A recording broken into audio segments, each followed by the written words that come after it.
요즘 이 난민 문제로 이제 반대 여론이, 부정적인 여론이 이제 끌어오르니까 이제 난민을 수용해야 된다는 쪽의 이런 인사들이 주로 이제 써먹는 이제 이런 말들이 많이들 들었을 거예요. 우리도 한때는 난민이었다. 대한민국은 난민의 역사를 가졌다. 뭐 이런 소리를 하면 전혀 사실이 아닙니다. 저도 하도 그래서 제가 좀 공부를 해봤어요. 정말 그런가. 그런데 이제 이 사람들은 일제강점기 때와 이제 한국전쟁 때 대량의 이제 난민이 발생해서, 그래서 이 사람들이 전 세계로 이제 나가가지고 뭐 한 800만 명이 이제 세계 우리 한인들이 나가 있다 이런 식으로 엮어가지고 이렇게 말도 안 되는 이제 거짓말을 하고 있습니다. 그래서 혹시 여러분들 그런 소리를 들으면은 그 사람한테 물어보세요. 구체적으로 어느 나라에 몇 명이나 갔는가 물어보시라고요. 이제 사실은 한국 전쟁 때 물론 이제 대량의 난민이 발생했지만은 그 난민이 바다 건너서 다른 데로 간 게 아니라 다 우리 한반도에 있었죠. 주로 이제 북한에서 남한으로 대량 난민이 넘어왔죠. 그리고 우리 국군이 이제 낙동강 전선까지 이제 밀렸을 때 극소수의 사람들이 이제 혹시나 싶어가지고 이제 제주도나 일본으로 건너간 사람들이 있습니다. 그리고 이제 방공포로 석방 시에 한 200명의 방공포로가 이제 남쪽이나 북쪽이나 다 송환을 거부하고 이제 제3국 브라질이나 인도 이런 쪽으로 이제 간 사람들이 있습니다. 그래서 그 외에는 없어요. 없고, 그다음에 이제 일제강점기 때 뭐 저 만주나 이렇게 간 거는 그거는 하나 그 당시에 이제 만몽 개척단이라고 하나 이제 농업 이민으로 이제 대량으로 간 거고요. 그다음에 1902년도 대한제국 시절에 이제 미국이나 멕시코의 대규모 농장에 이제 인력을 공급하는 회사가 우리 한국에 와가지고 그 당시에 이제 주한 미국 공사가 알렌이 고종의 이제 허락을 받아가지고 농업 이민을 모집을 했습니다. 모집을 해가지고 한 1902년부터 이제 농업 이민을 이제 제물포항에서 배에 실어가지고 많이 보냈습니다. 그래서 그때는 우리 대한제국 정부에서 수민원이라고 요즘 같으면 이제 법무부 출입국 관리사무소 같은 데서 이제 여권도 발급해주고, 그다음에 이 사람들이 현지에 가서 이제 고용 계약이 있는지 뭐 근로조건 어떤 이런 것까지 챙겨주고 이렇게 컨설팅해주고 이렇게 했다고 그래요. 그래서 전혀 이거는 난민이 아니고 이거를 이제 우리 국민들을 이제 속이고 있는 거죠. 그렇게 해서 우리 국민들을 갖다 이제 가르치려고 이렇게 이런 감상적인 이런 용어로 가지고 가르치려고 이제 하고 있으니까 그는 말장난에 좀 현혹되지 마시기를 바라고. 그래서 이제 이 사람들이 이제 의도를 좀 우리가 선의로 우리가 해석을 해주더라도 이제 이 사람들이 난민과 이민을 이제 개념을 이제 혼돈하고 있거나 이제 왜곡하고 있는 건데, 실제로 이제 유럽에서도 사실은 지금 이 유럽 주변 국가들로부터 이제 대량으로 넘어오는 사람들이 난민 협약에 의한 난민은 아니거든요. 거의 이제 기후나 자연 재앙, 그다음에 경제적인 문제, 그다음에 어느 지역에 전쟁이 일어났다고 해서 그 지역에 지역 출신 사람들이 반드시 전부 다 이제 일률적으로 난민으로 인정되는 건 아니거든요. 그래서 사실상 지금 유럽에서도 이 난민 협약에 의해서 이렇게 난민을 받고 이런 상황은 좀 아닌 것 같아요. 그래서 실제로 이제 난민 협약이 사실상 별로 그렇게 실효성이 없어요. 시대에 맞지 않아요, 이 개념 자체가. 그래서 유엔 난민기구에서도 이제 난민 협약에다가 기후 난민이나 경제 난민 이런 사람들도 포함시켜 가지고 난민의 개념을 확정해야 된다, 이제 이렇게 주장을 하고 있는데, 저 생각은 차라리 이제 그런 이제 시대에 맞지 않는 난민 협약은 이제 없애버리고 새로운 국제사회에서 합의해 가지고 새로운 어떤 협약을 창설하는 이런 노력이 필요하다고 봅니다. 그래서 우리가 지금 이 난민을 받아줘야 된다는 이런 이제 주장을 하는 분들이 우리 대한민국에서 난민을 안 받으면 큰 일이라도 나는 듯이 이렇게 이제 이야기를 하고 있는데요. 우리가 난민 협약을 탈퇴를 한다든가 탈퇴할 수 있거든요. 언제든지 탈퇴할 수 있습니다. 우리가 탈퇴를 국익에 맞지 않다면은 언제든지 유엔 사무총장에다가 이제 통보를 하면은 1년 후에 효력이 발생하거든요. 탈퇴할 수도 있고 개정을 요구할 수도 있어요. 그렇기 때문에 난민 협약을 아예 탈퇴해버리든가 그러면 우리는 법적 의무는 면하는데, 그러면 이제 국제사회에서 우리가 그 어떤 도의적 책무, 전 세계 한 10위권의 그 경제대국으로서 그 도의적 업무는 우리가 다른 방법으로 이제 해주면 돼요. 뭐 예를 들어서 이제 현지에 가가지고 우리가 뭐 평화유지군을 파견해서 유엔과 협력해서 그 난민들을 이제 보호를 한다든가, 우리 민간 단체나 이제 민간 기업들이 가서 이제 사회적 경제적으로 이렇게 우리가 안전을 이제 안전망을 이제 구축해주고 인프라를 지원해주고 이런 걸 하면 돼요. 그다음에 유엔 난민국에다가 일본처럼 돈을 이렇게 분담금을 이제 내 가지고 거기 또 기여를 하면 되거든요. 그래서 반드시 이렇게 서로 불편하게, 오는 사람들도 불편하고 우리도 불편하고, 반드시 이 기존 난민 이 협약이라는 이 레짐에 의해서 우리가 난민을 수용하고 관리할 필요는 없다는 거죠. 예. 그래서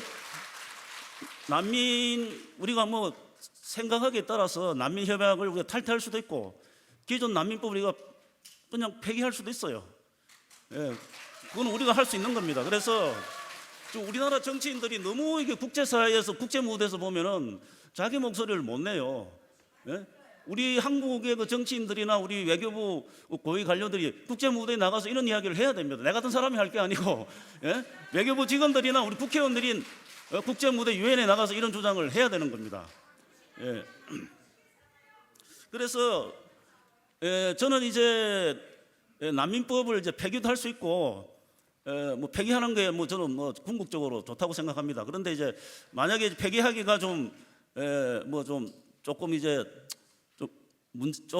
여러 가지 이제 저항도 많을 테니까 국내외적으로 이제 만약에 개정을 한다면은 저는 이제 꼭 두 가지를 좀 이제 두 가지 사항을 그 개정 사항으로 이제 하고 있는 게, 이 난민 신청을 지금 현행 우리 난민법은 이제 난민들이 국내에 들어와서 난민 신청을 하게 돼 있거든요. 그래서 저는 이게 가장 큰 독소 조항이라고 봅니다. 왜 난민들이 한국에 들어와서 난민 신청을 반드시 해야 됩니까? 그래서 난민 신청을 국내에 들어와서 하는 게 아니고 제 공간에서 난민 신청을 받도록 하면은 지금 이런 문제가 없어요. 난민들이 들어올 필요가 없는 거예요. 또 브로커들이 이제 밥벌이 할 일이 없어지는 거죠. 그래서 첫째 이제 그걸 하나 이제 개정을 해야 될 것 같고, 두 번째로 그 독일 난민법을 보면은 독일 난민법의 그 개념에 구소련 시절이나 그 나치 시절에 국외로 추방되거나 이렇게 망명을 했던 독일인들, 그다음에 소련에 이제 포로로 잡혀갔던 독일인들을 난민법의 그 개념에 넣어가지고 송환하는 이런 제도를 운영하고 있었습니다. 저는 그 독일 난민법을 보고 굉장히 참 생각하는 점이 많았습니다. 특히 우리나라의 경우에도 지금 이제 중앙아시아하고 러시아의 그 우리 고려인들이 구소련이 이제 해체되면서 그 현지 국가들의 언어도 잘 모르고 이래가지고 어떤 그 국적을 회복하는 이런 절차를 밟지 못해가지고 그냥 무국적 상태로 이렇게 한 50만 명이 지금 무국적 상태로 이제 중앙아시아 국가들이나 러시아에 이렇게 그냥 살고 있다고 그래요. 그래서 현지 국가들도 하도 그래서 우리 한국 정부에 대고 뭐 한국 너무 잘 사는데 얘들 좀 어떻게 해봐라 이래도 우리 한국 정부가 그동안에 굉장히 여기에 대해서 뭐 그냥 들은 척만 좀 무관심 해왔고, 또 한 가지는 이제 우리 해외 입양인들요. 지금 뭐 전 세계적으로 한 20-30만 명이 되는데 그 사람들이 좀 잘못돼 가지고 뭐 파양이 되거나 그 입양 수속 절차에서 뭐 서류가 잘못돼 가지고 이제 그냥 무국적 상태가 된 사람들이 많이 있어요. 그래서 미국만 해도 지금 25,000명이 있답니다. 25,000명이. 그래서 이 사람들 사실 이제 우리가 구제를 해야 되는 거죠. 전 세계에 우리하고 좀 생소한 이런 난민들도 우리가 받아들여야 된다면서, 이거 좀 우리 동포들 같은 민족이 지금 저렇게 무국적으로 떠돌고 있는데 수십 년 동안 우리가 이게 모른 척해서 되겠습니까? 그래서 난민법을 개정한다면 첫째 이제 우리 재외 동포 중에서 지금 무국적 상태로 있는 난민이나 다름없는 이런 상태에 있는 우리 동포들을 난민법의 그 개념에 포함시켜 가지고 송환하는 이런 제도를 운영했으면 좋겠다, 이런 생각을 하고 있습니다. 그래서 이제 뭐 그렇게 말씀드리고 자세한 이제 뭐 법 개정안은 우리 이제 고영일 변호사께서 이제 자세히 하시겠고, 제가 이제 꼭 좀 이게 말씀드리고 싶은 거는 그 40페이지요. 40페이지. 지금은 이제 우리가 발등에 불이 떠진 게 이게 제주도에 있는 이제 예멘 560여 명, 이 사람들을 어떻게 할 것인가? 예. 그래서 이제 뭐 우리 기분은 돌려보내야죠. 돌려보내는데 이제 이게 이제 법적으로 국내법적, 국제법적으로 뭐 이게 좀 합당한가, 이걸 좀 제가 그 법적 근거를 찾아봤는데, 제가 이제 쭉 검토를 해보니까 얘네들은 애초부터 우리가 입국 금지 조치를 했었어야 했고, 지금 이제 난민 심사 절차를 밟고 있는데 심사 절차를 지금이라도 중단하고 강제 출국을 시켜야 될 대상들이에요. 우리 법적으로 그렇다는 거예요. 법적으로. 그래서 우리 그 난민법을 보면은 이제 저희 난민 신청자들을 뭐 강제 송환하면 안 되고, 그다음에 이거 종국적으로 이게 난민 인정 여부가 결정될 때까지 한국에 체류할 수 있고 어쩌고 뭐 이래가지고 내보내는 데 대한 거는 언급이 없습니다, 난민법에. 그래서 이제 그런데 이제 그 난민법 제 4조를 보면요, 여기 40페이지. 난민 인정자와 인도적 체류자 및 난민 신청자의 지위와 처우에 관하여 이 법에 정하지 아니한 사항은 출입국 관리법을 적용한다, 이렇게 돼 있어요. 그래서 이제 출입국 관리법에 뭐가 있는가 한번 봤습니다, 제가. 이 출입국 관리법에 보면은 여기 이제 41페이지 그 출입국 관리법 제 11조 입국 금지 등 이래 있습니다. 제 11조 1항 법무부 장관은 다음 각 호의 어느 하나에 해당하는 외국인에 대하여는 입국을 금지할 수 있다, 이렇게 돼 있어요. 이게 뭐 대통령이 하는 것도 아니고 법무부 장관이 재량으로 할 수 있는 겁니다. 이게 그 출입국 관리법 제 11조 입국 금지 등 제 1항의 3, 대한민국의 이익이나 공공의 안전을 해치는 행동을 할 염려가 있다고 인정할 만한 상당한 이유가 있는 사람, 대한민국의 이익을 해친 사람이 아니고 해칠 염려가 있다고 볼 상당한 이유가 있는 사람, 이렇게 되어 있습니다. 그러면 이게 우리 정부가 굉장히 포괄적인 그 재량권을 가지고 판단할 수 있는 겁니다. 누가 뭐라 못해요, 이게 돼서.